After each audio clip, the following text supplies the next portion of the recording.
O rei o quê? Muita gente para pouca voz. O rei Ezequias, repita, rei Ezequias. A Bíblia diz que o profeta Isaías, irmão Roque, usado por Deus e mandado por ele, chegou na casa do rei. E a Bíblia diz que o rei tinha um temor. Escuta isso. Temor. Esse temor que a Bíblia está dizendo não é que o rei Ezequias tinha medo do profeta. Não. Esse temor aí, a interpretação é respeito. Diga respeito. Quando a igreja respeita o homem de Deus, quem é o homem de Deus? O pastor da igreja, coisas maravilhosas acontecem. Você não entendeu o que eu falei? Quando a igreja respeita o homem de Deus, coisas maravilhosas acontecem. Primeiro, Deus revela o que está oculto no meio da igreja. Segundo, você está entendendo o que Deus está falando? Amém. Segundo, Deus fala com a igreja. Louvado seja Deus. Deus fala com a igreja. E quem é a igreja? Eu, você, somos nós. Aí eu vou parar um pouquinho e vou adiar. Quantos e quantos crentes estão na igreja e nunca mais ouviu a voz de Deus?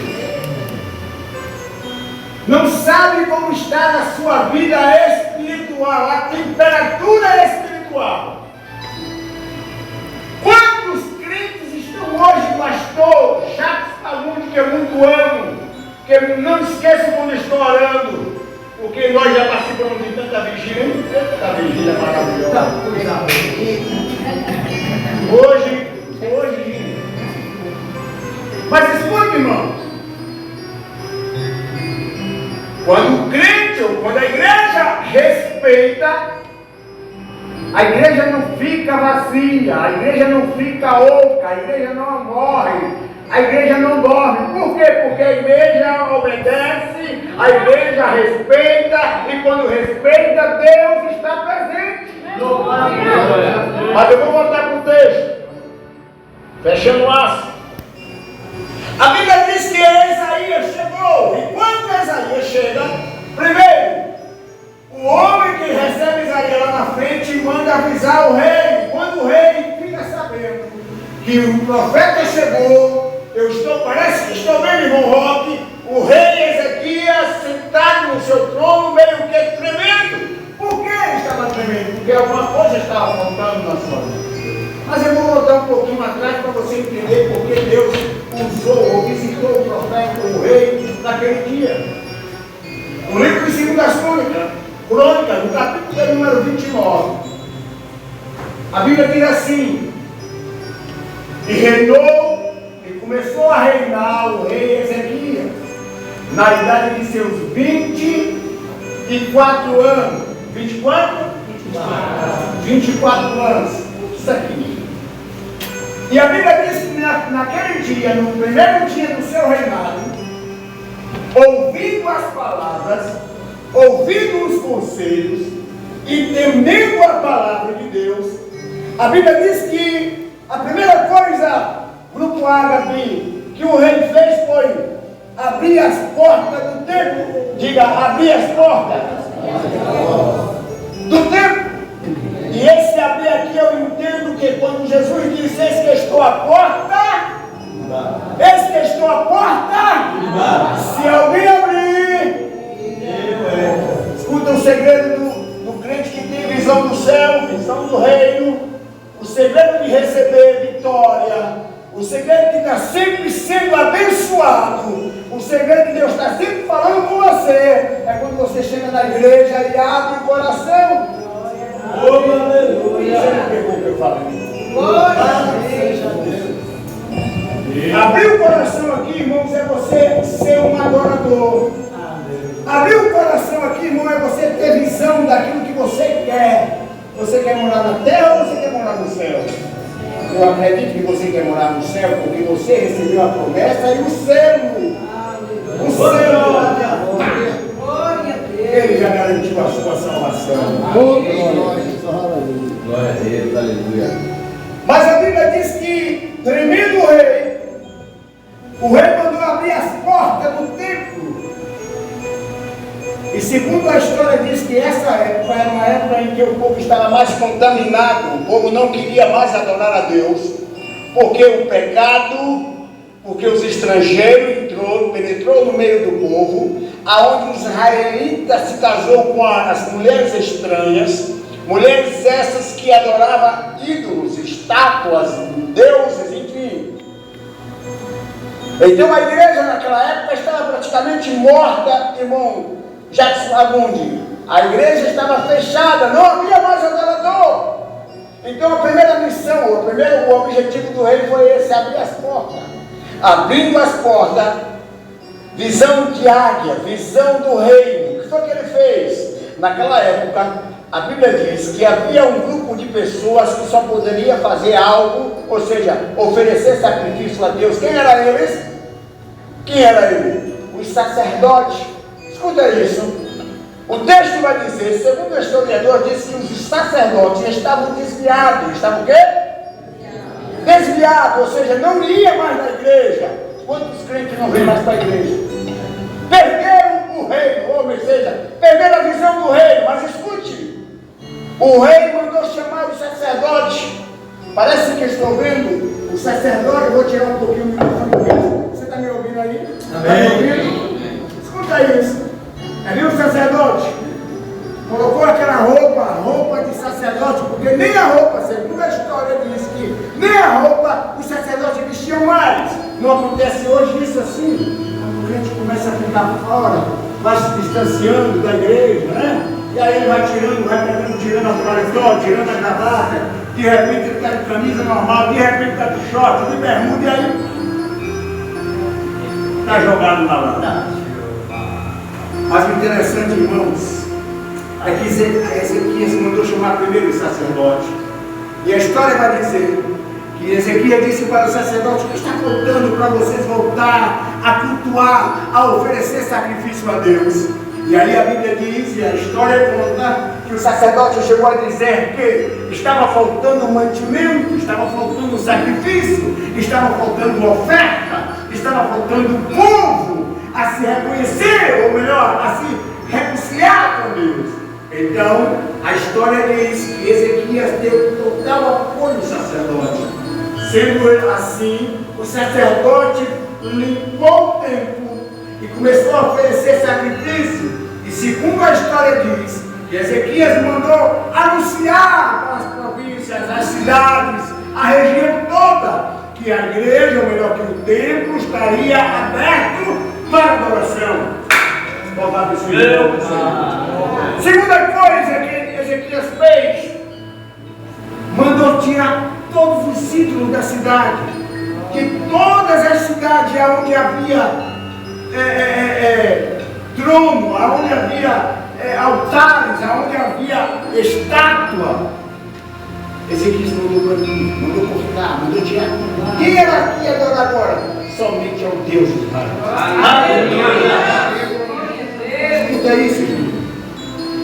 Eu estava lendo essa história, estudando, pesquisando essa história e às vezes vinha lágrimas nos meus olhos, porque a Bíblia diz que nessa época em que as mulheres estavam desviadas, não havia mais alegria no povo, irmão Jackson. Não havia mais sorriso no povo. O povo andava com a cabeça meio que oprimido, meio que preocupado, sabe? O povo não tinha esperança, não tinha fé. E aí, trazendo para o dia de hoje, eu não entendo, eu não compreendo alguém que foi selado, foi lavado, pelo sangue, foi comprado, anda com a cabeça baixa, anda moribundo, diante daquelas que estão esperando alguma coisa. Como é que está mesmo para Deus? Misericórdia. Esse crente não tem mais esperança. Esse crente está faltando alguma coisa, mas se ele está aqui nessa noite, ele vai sair daqui cuidado.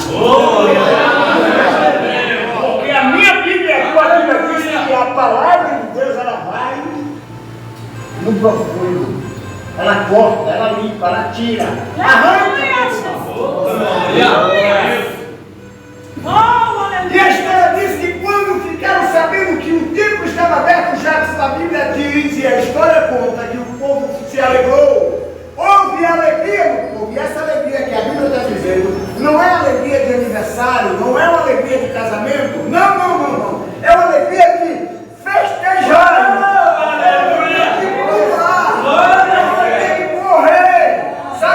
Recebe o batismo com o Espírito Santo, que você vira uma criança, você começa a pular, e alguém vai dizer: o que está acontecendo com o Senhor? Você não entende porque a alegria é outra, é outra alegria.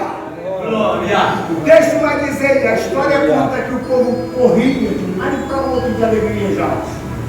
Mas escute: restaurado o templo, feito o concerto com o povo, Deus começou a abençoar o povo. Olha que coisa boa. Quando o povo se conserta, Deus está. Escuta aí, eu vou repetir para vocês, para você pegar aí. Quando eu e você tapamos as brechas, consertamos a nossa vida, Deus opera. Já dizia o profeta, lá no vaso, quando o leigo estava lá quebrando, e o profeta olhando assim: não está entendendo não, Deus. Não está entendendo não. Meu Deus, um vaso tão bonito, ele jogou no chão, quebrou e está consertando de novo. Assim faço eu com a vossa vida. Eita Deus! Aleluia!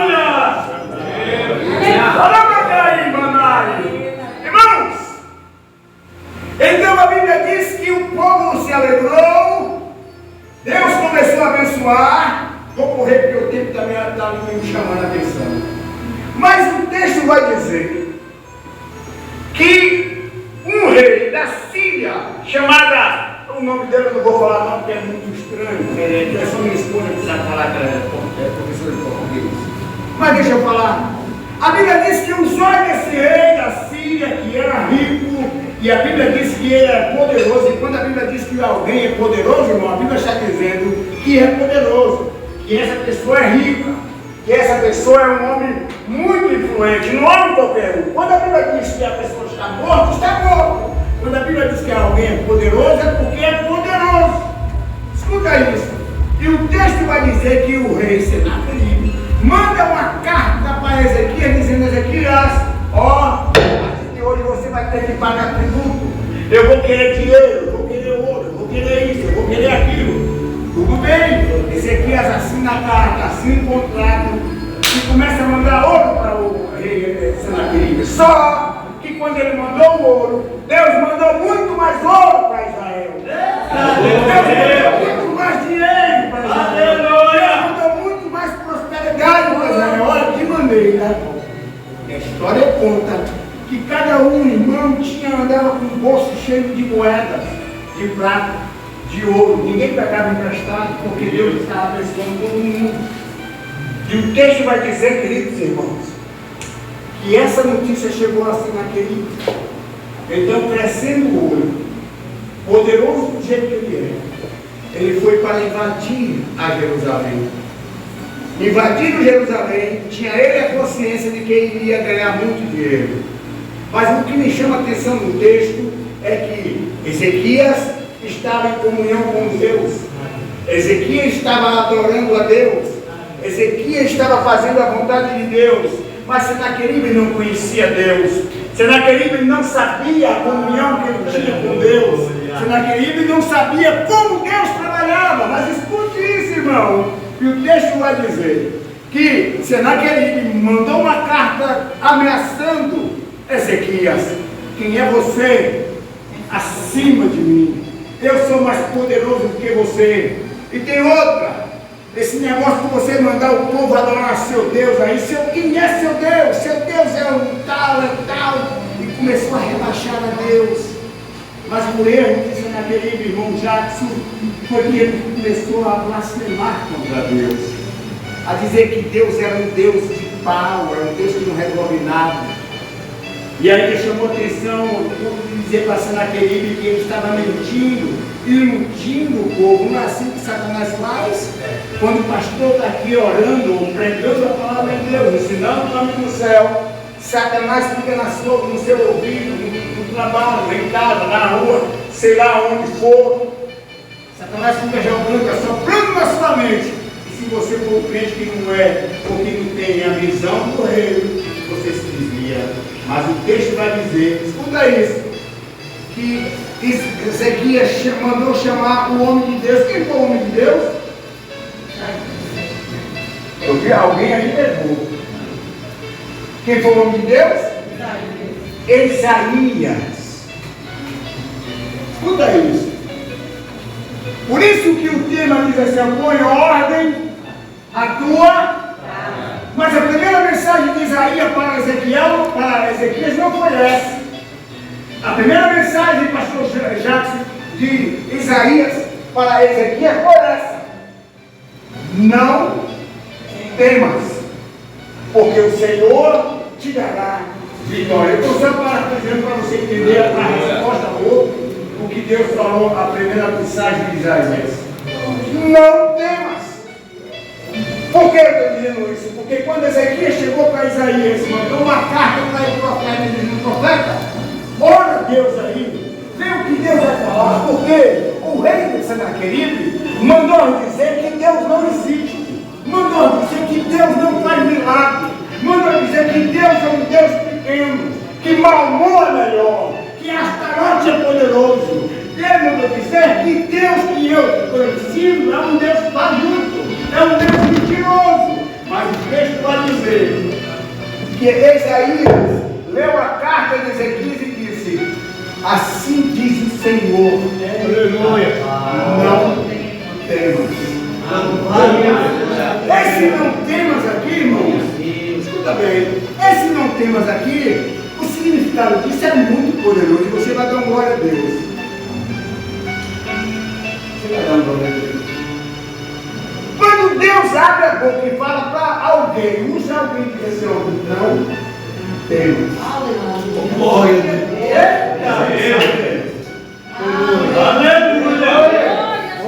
Aleluia. Eu vou fazer você lembrar um pouquinho lá atrás, ou melhor, mais na frente. O texto diz que quando Daniel, com os seus irmãos, os seus amigos, no seu coração propôs um voto, com o objetivo de não pecar, mas se dedicar ao ensino e à escritura, a palavra, o conhecimento. O texto vai dizer que os 3 amigos de Daniel foram lançados na cova dos leões, ou melhor, na fornalha de fogo. Tinha fogo lá? Tinha ou não tinha? Tinha fogo lá? Tinha ou não tinha, irmão? Mas qual foi a palavra de Deus para eles? Não? Quem foi que estava com ele no fogo? Quem foi que chegou ele no fogo? Aleluia! Quando Daniel foi lançado na cova do leão, o texto diz que alguém intercedia por Daniel. Quem foi que estava com Daniel? Ou melhor, quem foi que estava com Daniel? O que aconteceu com Daniel? Aconteceu alguma coisa? Aconteceu alguma coisa? Sim ou não? Não. Deixa eu te falar uma coisa aqui para a gente aprender a palavra de Deus essa noite, que é gostosa de aprender. Glória! Primeiro, quando os 3 estavam no fogo, e o fogo se ardia e não o consumia, e o texto diz que ele estava presente. O que é que eu aprendo a interpretação? É que tem momentos que você vai passar pelo fogo, e o anjo, Deus vai lhe dar a visão que o anjo está com você.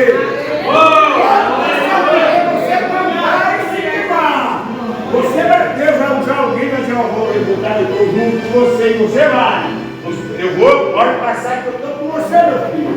A outra interpretação é: existe prova na sua vida que você não vê. Escuta isso. Você não vê Deus do seu lado, mas Ele está do seu lado. Glória a Deus. Por que isso acontece, pastor? Porque Ele está te provando. Louvado seja Deus. O problema quando vem na sua vida, escuta isso. Eu sei que o pastor daqui é um homem de Deus, ele ensina a palavra de Deus. Eu gosto. Eu tenho plena certeza e conhecimento disso, que ele ensina a palavra de Deus. Mas eu quero dizer o seguinte: vezes que você passa por luta, irmãos, duas coisas é: ou Deus está te preparando para você ser um obreiro, um vaso, porque você é um separado de Deus, é um escolhido de Deus, ou Deus está fazendo alguma coisa porque Ele vai te abençoar lá na frente. Glória a Deus. Você não passa a luta, não passa por problema à toa. Escuta isso. Deus tem sempre objetivo na nossa vida. Aleluia. Tudo que acontece na nossa vida tem objetivo. Oh, aleluia. Nós não vivemos Deus à toa. é soberano. Nós não vivemos à toa. Você não vive à toa. Você não anda à toa. Deus está do seu lado para te dar. Aleluia. Escuta. Sabendo da ameaça de Senaqueribe, o tempo está correndo. Mas eu já vou terminar. Hoje vai começar. Finalizar a história. Escuta isso. Senaqueribe ficou preocupado, mas consciente de que Deus estaria com ele. Mas quando ele ficou sabendo do que estava acontecendo por fora, o texto vai dizer que alguns muros, ou melhor, o muro da cidade estava cheio de buracos. E Senaqueribe veio com 185 mil soldados. Eu vou falar um pouquinho de Senaqueribe para você entender o temor que Ezequias estava. Segundo a história diz que Senaqueribe era um homem tão poderoso, mas tão poderoso, irmão Jacques, que segundo a história diz que ele tinha naquela época derrotado, destruído 46 soldados do inimigo. Ou seja, onde ele passava, ninguém ficou na sua frente. E o texto diz que ele passava, matava crianças, mulheres, animais, matava tudo. A única coisa que para ele servia era só dinheiro, prata, ouro. Então ele chegou e arrumou, segundo a história, diz que ele estava junto, ao redor da cidade, em uma distância, mas na cidade havia do lado de fora, porque o próprio rei Ezequias tinha mandado fazer algumas fontes. Alguém lembra de fonte aqui? Fonte, aquela que a gente joga água, balde e com a corda, lembra? O texto diz que havia fonte. E essas fontes, segundo a história diz, que eram pessoas que, os viajantes, que viajavam, que passavam por fora da cidade, para não entrar na cidade, pegavam água, botavam no seu campo e ele seguia a viagem. O texto diz que Ezequias mandou fechar essas portas, ou melhor, essas fontes. Por que mandou fechar? Você vai entender. Senaqueribe veio com 185 mil soldados e veio naquela época não havia carro para todo mundo, havia cavalos, e uns vinham andando. E na sua caminhada chegaram próximo à cidade já com sede, ou seja, cansados. Não havia mais força. Então a visão e a estratégia de Ezequiel foi: fecha tudo. Fechar. Mas ainda havia brecha no muro. Ainda havia o quê? Brecha no muro. Esse negócio de brecha é então Ezequiel disse assim, alguém falou: rei, por que a gente não tapa as brechas? Escuta isso. Por que a gente não tapa as brechas, rei? E o rei disse: não, em vez de taparmos a brecha, vamos fazer um muro na frente desse muro que está furado. Isso é muito forte, viu? Vamos fazer um muro que está na frente daquele que está furado. A interpretação aqui, pastor, o que mesmo? Existem pessoas com pecado que ficam tapando isso. Existem pessoas na igreja que andam tapando pecados. Sabe? Então Ezequiel disse: não, em vez de taparmos o buraco, vamos fazer um outro muro. Vamos nascer novamente, um outro muro. Vamos começar de baixo para cima. E o texto vai dizer, segundo a história, que o muro foi maior do que estava furado. Deus está falando com alguém aqui. Aleluia! O Espírito está me falando, o Espírito Santo está me falando, está falando com alguém aqui hoje.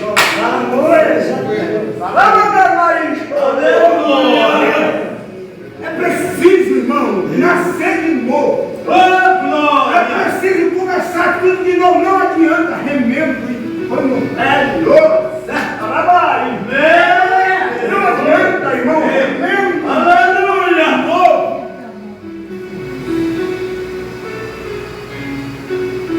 Depois de fazer o muro, tapar as fontes, sabe o que é a fonte? Você já leu o texto da Bíblia que diz assim: não deis as coisas santas aos cães. Você já leu isso na Bíblia? Quantos já leu? Lembra também? Verdadeiro. A gente já leu. Vou de punhado. Cadê o cachorro? Ele não chegou aqui ainda. Quando ele chegar, eu paro. Escuta isso. Tapou as fontes. Eu disse que a fonte era para as pessoas viajantes que passavam, bebia e ia embora. Então ele disse: eu vou tapar. Aleluia. Deus falou comigo que escreveu da interpretação, já falou no coração do gênero. Glória a Deus. Não dá a tua vida, não conta a tua vida. Meu Pai. Não conta a sua vida para quem não pode te ajudar, não, creio. Deus. Meu Deus. Meu Pai. E aí depois ele fazer o muro, irmãos, aí é que me chama a atenção, por quê? Porque ele começa, aí o texto diz que ele rasga as coisas. E esse rasgar aqui, e se você for ler, e se você for estudar, você vai ver que tem um significado muito forte. Uma certa vez eu estava numa festa, eu vou parar de falar isso aqui para você entender. Eu estava numa festa, eu estava irmão Jacques, um paletó novo, sério. Na época, Deus me abençoou, eu comprei esse paletó na ceia de pé. De repente, um abençoado vinha com uma bandeja com refrigerante suco ali. Eu não sei como foi, ou ele tomou até quando alguém bateu. Aonde foi que a bandeja de suco caiu? Você acha que eu fiquei com a cara de...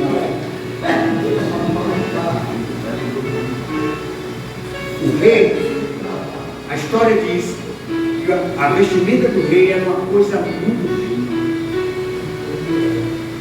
Só duas pessoas que poderiam tocar na vestimenta do rei. Uma era a sua esposa, que estava do seu lado, e a outra era aquela que o colocava sobre ele. Para você ver como a coisa era. Mas o texto diz que quando ele ouviu falar, ou melhor, quando chegou a ele a notícia que havia 185.000 soldados, ele rasgou.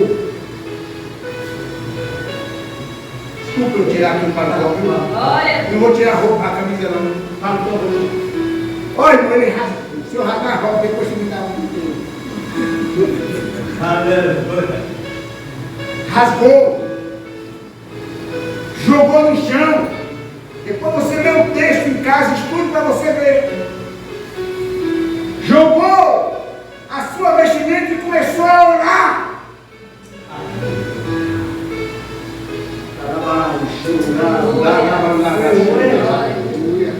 Às vezes você conhece ou você vê crentes na igreja, e aí você fica jogando, matando, querendo, sabe? Mas só o Eterno conhece o sofrimento dele e dela. Meu Pai.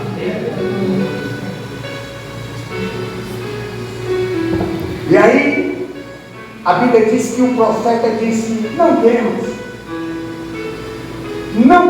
porque o Senhor te dará vitória.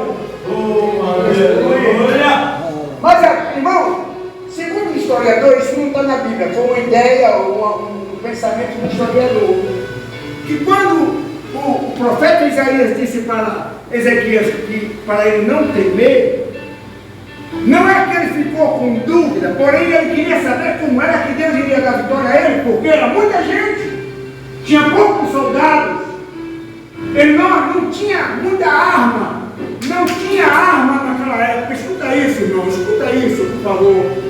Não tinha homens para lutar. Então, a pergunta de Ezequias para Deus não é como Deus vai me dar vitória. Louvado seja Deus. Escuta isso para você dar glória a Deus agora. Grande e poderoso. Ezequias passou a noite orando. Oh, chorar e chorar, nada. Ele foi orar. E enquanto ele estava orando, a história diz que Deus mandou somente um anjo. Somente um anjo. Eita, pai. E um anjo matou 185 mil soldados. Eu vou falar com vocês de cada vez. Aleluia! Matou 185 mil. Não foi 180 homens, não. Foi 180 mil homens. Detalhes. Eles não estavam assim como estamos nós aqui, desarmados, de calça, sapato brilhando, gravata. Não, eles não estavam assim, não. Eu disse para vocês que naquela época o rei da Síria era o homem mais conhecido e poderoso. Os homens tinham arma, eles andavam tão armados que as suas costas carregavam 2 espadas. Cada soldado andava com 2 espadas. Além de escudo, os seus cavalos andavam com peitorais de ferro, de bronze. Os seus carros, na roda, havia pontas com lanças que matavam as pessoas na guerra. Para vocês terem uma ideia, os seus peixeiros, aqueles peixeiros que jogavam para cima, cada um deles tinha 3 flechas no seu arco. Eram homens poderosos em guerra, mas o texto diz que somente um anjo matou.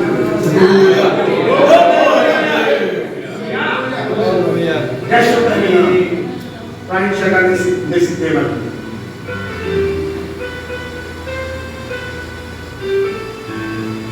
Eu disse para vocês que Ezequiel foi o quê? Foi o quê? Orar. E quando Ezequiel levanta da oração, de manhã cedo, 5 horas da manhã, e abre a janela do palácio, quem é que está lá de fora, caindo no chão? Quem é? Os sírios. Os 185 mil soldados que ele estava tremendo. E ele não entendeu por quê? Porque todos estavam mortos. E eu aprendo aqui que às vezes você, eu, nós queremos que Deus resolva a minha causa, a sua causa, de uma forma que você acha. Ou você até indaga como Deus vai me abençoar. Eu tenho solução.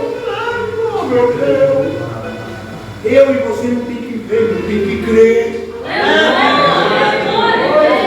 Aleluia. Eu e você não tem que estar perguntando, pastor, será que Deus vai me abençoar, pastor? O pastor olha para você e diz, minha irmã, creia tão somente. Aleluia. Jesus, foi. É o que, Marta? Cheira mal. Quando Marta disse para Jesus que já cheirava mal, é porque cheirava mal. 4 dias. Quem estava morto? Quem estava morto? Quem estava morto? Lázaro. Lázaro o quê? Era amigo de Jesus. Vamos dizer amigo íntimo, porque Jesus ia na casa dele diariamente comer, jantar, tomar banho, dormir. Mas Deus, ou melhor, Jesus precisava fazer algo na vida das suas irmãs. E muitas das vezes, às vezes, acontece coisa na nossa vida que parece uma morte. Morte essa que, se eu não acreditar, eu fico dentro da tumba. E quando está dentro da tumba, está morto. E tem crente assim, meu pastor, na igreja, que, sabe, acredita quando vê. Não está vendo, não acredita. Então ele continua dentro da tumba. Está lá dentro. A voz já chamou ele de longe para sair, mas ele não acredita. Como é que ele sabe?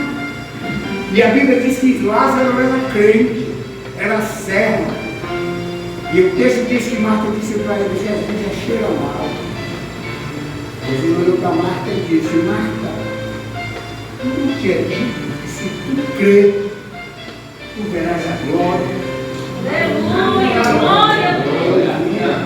Depois de ver, para concluir, para chegar no tema, depois de ver o milagre, o acontecimento que ele não esperava em um rock, o texto diz que houve alegria. Por que alegria? Porque os filhos, aquela multidão de pessoas, de exércitos, estavam mortos. Quem foi que fez isso? O Senhor dos Exércitos. Quem foi que fez isso? O Deus de Moisés. Quem foi que fez isso?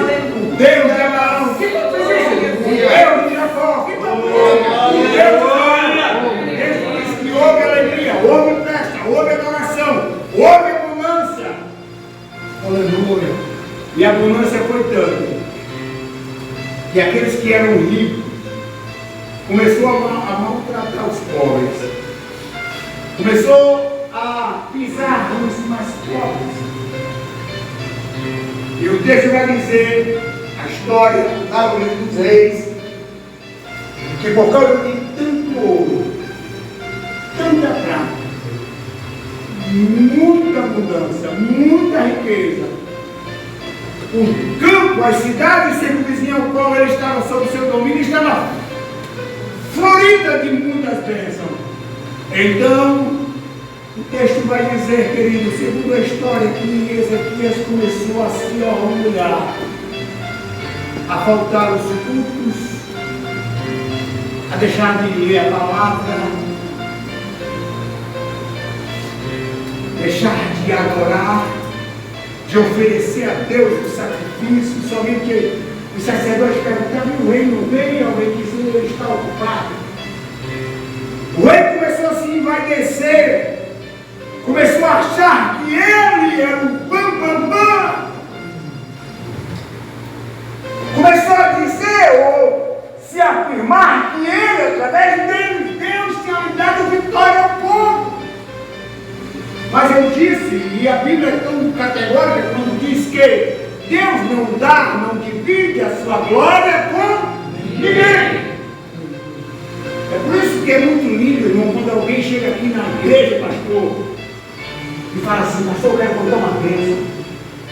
Que bênção, irmão? Pode contar sua bênção. E a irmã falou: ô irmão, eu quero contar uma bênção aqui porque eu estava lavando roupa no quintal, de repente veio uma cobra, e aí eu repreendi a cobra e no mar da cobra morreu. E alguém fala: olha o texto que a irmã vai dizer, irmão, talvez para você seja lindo, mas para ela foi uma bênção maravilhosa. Então, quando alguém contar a bênção de Deus, não estabelece, não, adora a Ele, glorifique a Ele. Aleluia.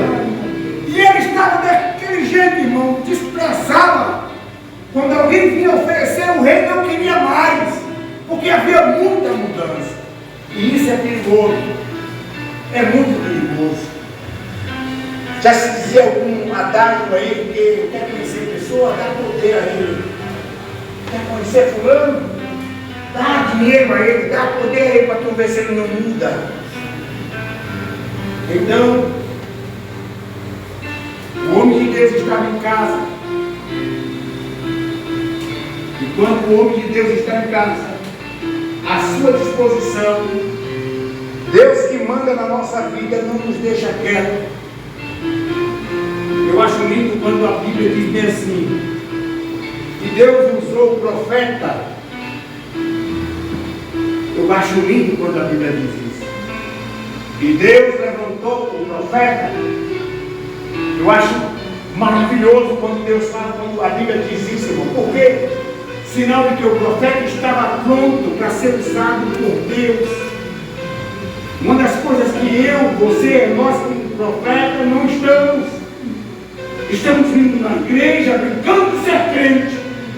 Estamos indo para a igreja, eu vou para a igreja hoje, eu vou para a igreja hoje sem sentido, sem objetivo, vim olhar, vim assistir culto, não vim repreender nada, porque tem um pastor, homem de Deus aqui, como eu disse no início, mas a palavra que está no meu coração eu tenho que ser dita, porque o Espírito está mandando dizer. E eu confesso a vocês, e posso até dizer para vocês, a palavra que sai da minha boca, não pedirei perdão ao pastor, porque ele me conhece muito bem. Mas deixa eu dizer uma coisa, irmão, eu estou muito preocupado nesse último dia da igreja da terra, porque alguém está cheio de Deus. Estou dizendo aqui, com pessoas, não estou dizendo a igreja, no geral, está cheia de crentes, porém crentes assistadores de culto. Vai para a igreja assistir culto. Você não veio aqui assistir culto, meu irmão. Você veio aqui porque ele trouxe você, o Eterno te trouxe ele nessa manhã. A igreja está cheia de pessoas que não querem resolver os seus problemas no joelho, orando.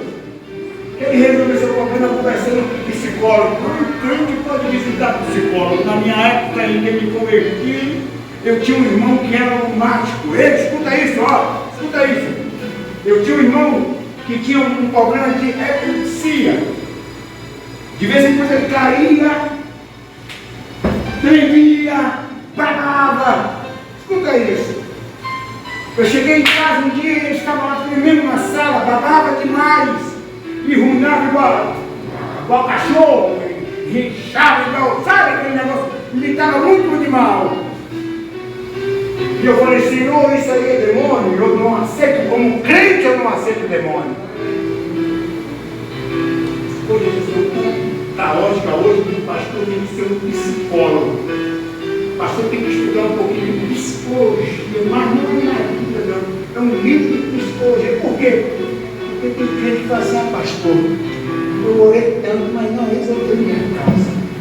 Pastor, eu conheço a Bíblia de cor e salteado, mas eu não tenho porque você não conhece não, você não conhece a Jesus. Você não conhece a Jesus. Esse dia que você conhecer Jesus, a água que ele te der, Aleluia. vai rojar. Aleluia. As pessoas que aproximar de você vai ser abençoado. Eu estou falando de bênçãos material, você botar toma aqui 1000, toma aqui 1000. Não estou falando disso não. Eu estou dizendo da virtude de Deus na sua vida. Sabe você chegar num ambiente e alguém olhar para você e dizer assim, você é crente. Aí você, eu te falando que sou crente, senti logo.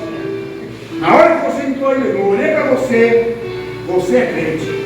Sabe o que é isso, irmão? Cheio, virtude do Espírito. Quando você conhece Ele, a virtude do Espírito fala com você. Você não precisa abrir a boca e dizer que você é. Não, a virtude fala. Então hoje está assim, o pastor tem que ter um nível de psicologia para entender o que está acontecendo na mente. Não. Eu disse, Deus, ó meu irmão, é a última vez que esse demônio se manifesta na sua vida. Já está terminando, pastor, por favor, dá mais 2 minutinhos para finalizar. Eu disse, é a última vez, Senhor, que ele está desse jeito. Fui para o joelho, deixei ele lá, se batendo, minha mãe gritando, minhas irmãs gritando, deixei ele lá, fui para o joelho. Disse, Deus, eu quero que o Senhor me dê somente uma palavra para expulsar esse demônio. Se o demônio expulsar, vou eu trabalhar agora só expulsando o demônio. O Espírito falou, levanta, eu. Na mesma hora eu botei a mão na cabeça e disse, demônio, sai. O irmão Roque conhece. Meu irmão está aí liberto, louvando ao lado. Até hoje. Sabe o que eu fiz? Eu entrei no grupo CVL. Para quê? Para expulsar os demônios da prostituta, dos homens sexuais, que andam ali na prostituição, ali na prostituta, dos traficantes. Eu entrei no lugar, irmã, que eu esqueci o nome da mãe de João Geninho, num ambiente onde tinha um bocado de traficante. Lá vai eu lá, sem gravata, com a Bíblia de mão, com a Bíblia na mão, cheio de folheto. Lá vai eu lá, cheio de Deus, e falei assim, boa tarde, eu posso falar de Jesus? O traficante estava com a arma aqui, outro estava com a arma aqui, aí ele botou a arma, cobriu a camisa, a arma com a camisa e disse, eu vim aqui com uma arma poderosa, mas não é essa arma que mata o povo. Eu vim com a palavra de Deus, que mata o demônio que está oprimindo a vida de vocês. Sabe o que é isso, irmão? É crente que não está dormindo, crente que tem visão do reino. A igreja de hoje está dormindo. Está pedindo o que? Milagres. Meu Deus, sua vida é um milagre, irmão. Deixa o sangue de Jesus fluir da sua vida, porque a sua vida já é um milagre. Aleluia. Você não precisa de milagre. Quem precisa de milagre é quem está lá fora. Quem precisa de milagre é quem está se tocando aí. Essa semana, 15 dias atrás, tinha um homem querendo se jogar no viaduto. Homem novo, bem arrumado, bem vestido, querendo se jogar. Outro dia eu estava olhando um vídeo de uma jovem que botou uma corda no pescoço dizendo que ela vai se matar porque ela confiou em homens. E aí o texto diz que uns confiam em homem, uns confiam em cavalo, mas a igreja confia no Senhor. Aleluia. Fica de pé. Aleluia. Quando Ezequiel estava pensando que estava agradando a Deus, veio a enfermidade sobre ele. E quando veio a enfermidade, o texto disse que a enfermidade era para a morte. E essa enfermidade, segundo a história, diz que era câncer. E aí o profeta, usado por Deus, chegou até ele e disse: põe a tua casa em ordem. Você não está com câncer. Você não está doente. Você não está doente. Só o teu consciente, a sua consciência sabe o que está acontecendo com a sua vida. Mas aí você pode dizer para Deus que a partir de hoje a sua casa vai estar em ordem. Você não vai deixar mais bagunçar a sua casa. Você não vai deixar mais bagunçar a sua casa. Você vai tirar a sujeira que está sobre a sua casa. Por quê? Porque o homem de Deus está falando conosco nessa noite. O homem de Deus, chamado Jesus, o Filho dele, está falando conosco nessa noite. Põe a tua casa em ordem. Crê tão somente. E você vai ter um milagre de Deus. É necessário crer. É necessário acreditar. É necessário tomar decisões em sua vida para que o milagre do Senhor recaia sobre a sua vida. Amém? Deus, eu quero nesse momento agradecer a Ti por a palavra que colocaram no meu coração e pela vida dos Teus filhos que vieram nessa noite. Espírito Santo, eis aí a Tua igreja, eis aí o Teu filho, a Tua filha, Deus. Somente Tu conheces o seu interior, somente Tu conheces o seu deitar e o seu levantar. Por isso, Deus, eu Te apresento e Te peço, Deus, que Teu Espírito possa, de forma toda especial, de uma forma maravilhosa, abrir os seus olhos para que ele veja as maravilhas, as bênçãos do céu que está chegando sobre ele, no nome de Jesus. Quero agradecer, Deus abençoe, obrigado, desculpa, pastor, pelo momento que passei ali, mas uma coisa eu te digo: entreguei tudo que Deus colocou no meu coração. Aleluia. Deus abençoe, continue orando por mim, pela mulher que me ama, que você já conhece, minha namorada. Continue orando por nós. Deus abençoe.